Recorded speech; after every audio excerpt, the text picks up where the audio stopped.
আসসালামু আলাইকুম, hello everybody, welcome back to my another new vlog video. আশা করি সবাই ভালো আছেন। আজকে সকাল সকাল উঠে গিয়েছি কারণ আজকে আমার একটা অনুষ্ঠান আছে, পিকনিক আছে আমি যেখানে থাকি সেখানে। তাই আমি সকালবেলায় বাচ্চাদেরকে একটু খাবার দিয়ে দিলাম, ওরা খাচ্ছিল। আর আমার শাশুড়ি যেহেতু অসুস্থ তাই ওনাকে একটু খাবার গরম করে রেখে যাব বাসায়, ওনার খিদা লাগলে যেন খেতে পারে। এই তো আমি রেডি হয়ে গেলাম, চুড়ি পরে নিলাম, শাড়ি পরেছি আজকে। এই তো বের হয়ে দেখি এত গরম, আমি চিন্তা করছিলাম যে আজকে তো যেহেতু বাহিরে অনুষ্ঠান, বড় সড়ো করে অনুষ্ঠান হচ্ছে প্রায়, যদি বৃষ্টি হয় একদম সবই শেষ। আর বাহিরে কি সুন্দর করে টাইম ফুলগুলো ফুটে আছে, এত সুন্দরভাবে হয়েছে। এই কয়েকদিনের বৃষ্টিতে এত সুন্দরভাবে হয়ে আছে সব কিছু, মনে হয় যেন 2-3 দিনে বড় হয়ে গেছে। এই তো আমি অনুষ্ঠানে চলে আসছি প্রায়। আমি এসে বসার পর ওরা এত সুন্দর করে সাজুগুজু করে আসছে, আমাকে দেখাচ্ছে এটা হচ্ছে লাল বউ, এটা গ্রামের বধূ সেজে আসছে। আমাকে বলছে আমি গ্রামের বধূ। আর ছোট বুড়িটাকে জিজ্ঞেস করলাম তুমি কি সেজেছো, ও বলছে আমি বুড়ি সেজেছি। আর ও এসে বললো আমি লাল পরি। আমি বললাম তুমি যেহেতু লাল পরি তুমি কি ম্যাজিক জানো? ও বলছে হ্যাঁ আমি তো ম্যাজিক জানি। এই যে আমাকে ম্যাজিক করে দিল। খুবই সুন্দর লাগে বাচ্চাদেরকে এগুলা সাজালে, ওরা এতে করে খুবই আনন্দ পায়। কিছু কিছু বাচ্চারা লাজুক থাকে, তারা সাজতে চায় না, কিন্তু আমার উচিত সকল গার্ডিয়ানদের বাচ্চাদের এই যে যেমন খুশি তেমন সাজো অনুষ্ঠানে বাচ্চাদেরকে ইন্সপায়ার করা, যে এটা সাজো, দেখবেন বাচ্চারা আস্তে আস্তে করতে করতে ওদের যে শাইনেসটা সেটা কেটে যাবে। এই যে আর এই মেয়েটা ফিলিস্তিনের আহত শিশু সেজে আসছে, ওকে দেখতে ভালো লাগতেছিল। আর ও পুরা আমি আসার পর থেকে ও পুরো আমার আশেপাশে দিয়ে হাঁটছে আর বলছে পানি লাগবে পানি। আর এই যে এসে গেছে আমাদের ডক্টর মোহাম্মদ ইউনুস। ওকে বললাম তুমি কি সেজেছো?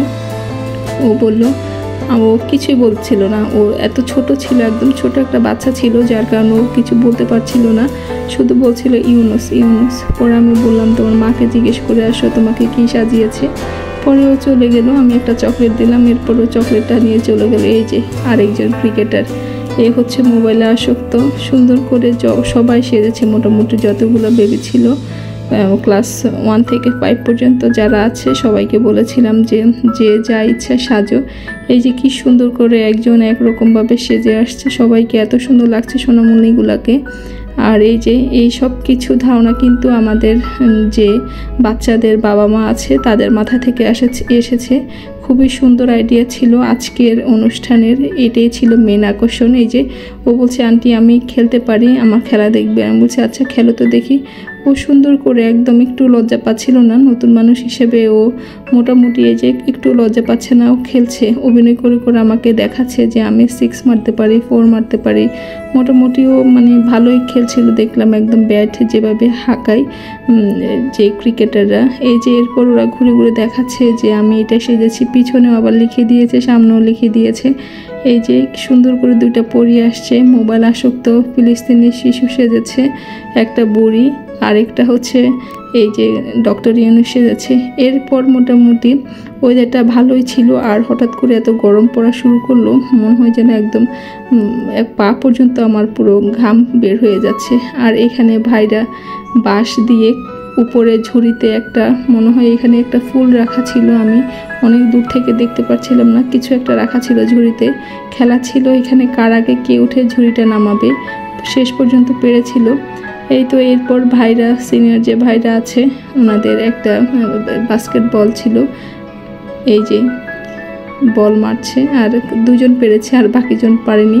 খুবই মানে সবাই হাসাহাসি করছিল, ভালো লাগতেছিল ভাইরা যে খেলছে। কাজের মাঝখানে এরকম বিনোদন হলে আসলেই ভালো লাগে, সবাই খুবই মজা করছিল। এই যে ভাইও পারেনি, মোটামুটি কয়েকজন পারেনি।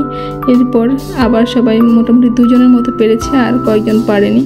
আর এখানে আমাদের কিউট কিউট ভাবিদের মোটামুটি ভালোই খেলা চলছে।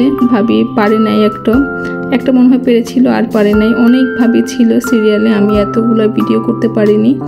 এখানে ছিল বাস্কেটবল, কে বাস্কেটে বল ফেলতে পারবে, মোটামুটি অনেকেই পেরেছিল, ভালোই পেরেছে কয়েকজন, প্রায় 5-6 জনের মতো, আমার মনে হয় 3টা করে বল ফেলতে পারছে একদম।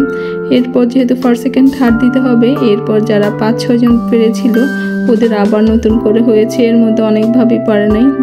এই খেলাটা শেষ হওয়ার পরপরই আবার শুরু হয়ে গেল ভাইদের খেলা। এই খেলাটা খুবই সুন্দর, সবাই অনেক হাসাহাসি করছিল।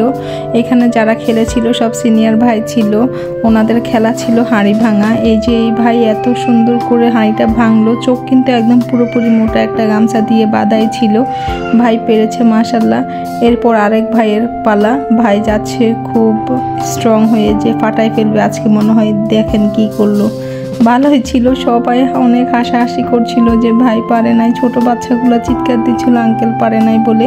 সব ভাইদের হাড়ি ভাঙা খেলা শেষ হওয়ার পর স্টার্ট হয়ে গেল ভাবিদের পিলো পাসিং খেলাটা। এইখানে যেহেতু অনেক ভাবি ছিল তাই অনেক সময় লেগেছিল এই খেলাটা কমপ্লিট হতে। শেষ পর্যন্ত এত ভাবির মধ্যে 3 জনই চ্যাম্পিয়ন হলো। যাই হোক, এরপর আমি বসে বসে দেখছিলাম আর এত গরম পড়ছে আল্লাহ জানে। আমি তো চিন্তা করছিলাম এখানে কেউ আবার ঘুরে পড়ে নাকি, এত গরম ছিল। অলরেডি একটা বাচ্চা ঘুরে পড়ে গেল, আমার খুবই খারাপ লাগতেছিল কারণ ওরা এত সুন্দর করে সেজে গুজে এসে পড়ে গেল এখানে, এত গরমের মধ্যে হাঁটাহাঁটি করছিল এই জন্যই মনে হয়। আর আমি মোটামুটি অনুষ্ঠানটা শেষ করে চলে আসলাম কারণ আমার শাশুড়ির বাসা অসুস্থ, উনি যেহেতু ডায়াবেটিসের পেশেন্ট আর হার্টের রুগী, তাই একটু আগে ওনাকে খাবার দিয়ে দিতে হয়। আসার পর দেখলাম এরকম ঝড় শুরু হয়েছিল। ঝড় দেখে খারাপ লাগছিল আবার খুবই ভালো লাগতেছিল। খারাপ লাগছিল কারণ এখন যেহেতু আমের সিজন, সবগুলো আমি প্রায় পড়ে যাবে, এত ঝড় হচ্ছিল আমার মনে হচ্ছিল প্রায় গাছে আম থাকবেই না। পরে ঝড় শেষে আমি দেখলাম মোটামুটি আম আছে গাছে, অত বেশি পড়ে নাই। এরপর আমার ভালো লাগতেছিল এই জন্য, কারণ বাহিরে এত গরম ছিল। ঠিক অনুষ্ঠানটা শেষ হওয়ার পরেই বৃষ্টি আসলো সবাই বাসায় যাওয়ার পর। এর আগে আলহামদুলিল্লাহ সবাই ভালোভাবে অনুষ্ঠানটা উপভোগ করতে পেরেছে আর বাচ্চাগুলো খুবই মজা করেছে, এটাই ভালো লেগেছে। মোটামুটি আমরা ছোট বড় সবাই খুবই মজা করেছিলাম, ভালো লেগেছে আলহামদুলিল্লাহ। এই ছিল আমার আজকের ব্লগ। ভালো থাকবেন সবাই, আল্লাহ হাফিজ।